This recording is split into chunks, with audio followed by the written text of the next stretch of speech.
আসসালামু আলাইকুম প্রিয় দর্শক, জানিয়ে দেব আজকের সর্বশেষ খবর। আপনাদের সাথে আছি আমি তানজিদ হোসাইন। সিরিয়ায় মার্কিন সামরিক ঘাঁটিতে কমপক্ষে 5টি রকেট নিক্ষেপ করা হয়েছে। ইরাক থেকে প্রতিবেশী দেশ সিরিয়ায় দফায় দফায় এসব রকেট নিক্ষেপ করা হয়েছে। চলতি বছরের ফেব্রুয়ারির পর থেকে এটিই মার্কিন বাহিনীর বিরুদ্ধে প্রথম কোনো হামলা। সোমবার এক প্রতিবেদনে এই তথ্য জানিয়েছে বার্তা সংস্থা রয়টার্স।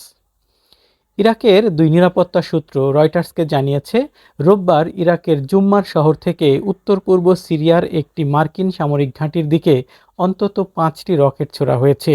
ইরাকে ইরান সমর্থিত গোষ্ঠীগুলো গত ফেব্রুয়ারির প্রথম দিকে মার্কিন সৈন্যদের বিরুদ্ধে তাদের আক্রমণ বন্ধ করার পর মার্কিন বাহিনীর বিরুদ্ধে এই প্রথম হামলা হলো।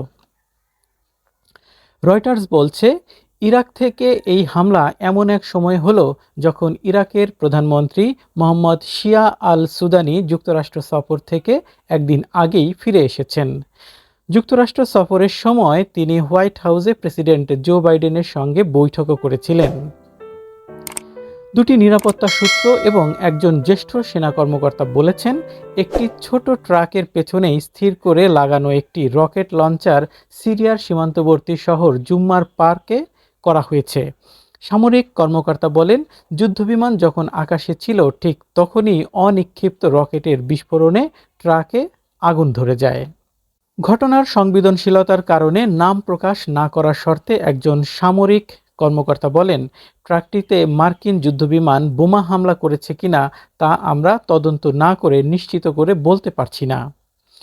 ইরাকি নিরাপত্তা বাহিনী ওই এলাকায় মোতায়েন করা হয়েছে এবং অন্য গাড়ির ব্যবহার করে এলাকা ছেড়ে পালিয়ে যাওয়া অপরাধীদের খোঁজ শুরু করেছে বলে জুম্মার শহরে অবস্থানরত একজন নিরাপত্তা কর্মকর্তা বলেছেন।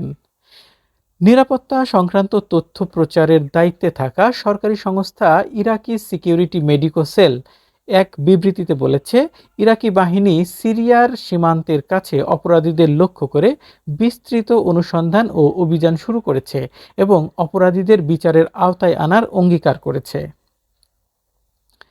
একজন সেনা কর্মকর্তা বলেন, আরও তদন্তের জন্য ট্রাকটি জব্দ করা হয়েছে এবং প্রাথমিক তদন্তে দেখা যাচ্ছে এটি ধ্বংস হয়েছে বিমান হামলায়। তিনি বলেন, আমরা এই হামলার তথ্য শেয়ার করার জন্য ইরাকের জোট বাহিনীর সাথে যোগাযোগ করছি। উল্লেখ্য, গত শনিবার ভোরে ইরাকের একটি সামরিক ঘাঁটিতে বিশাল বিস্ফোরণে ইরান সমর্থিত গোষ্ঠীগুলোর অন্তর্ভুক্ত ইরাকি নিরাপত্তা বাহিনীর একজন সদস্য নিহত হওয়ার একদিন পরে এই হামলা হলো। প্রিয় দর্শক, আজ এ পর্যন্তই। নতুন কোনো খবর নিয়ে আবারও হাজির হব। সে পর্যন্ত সবাই ভালো থাকবেন।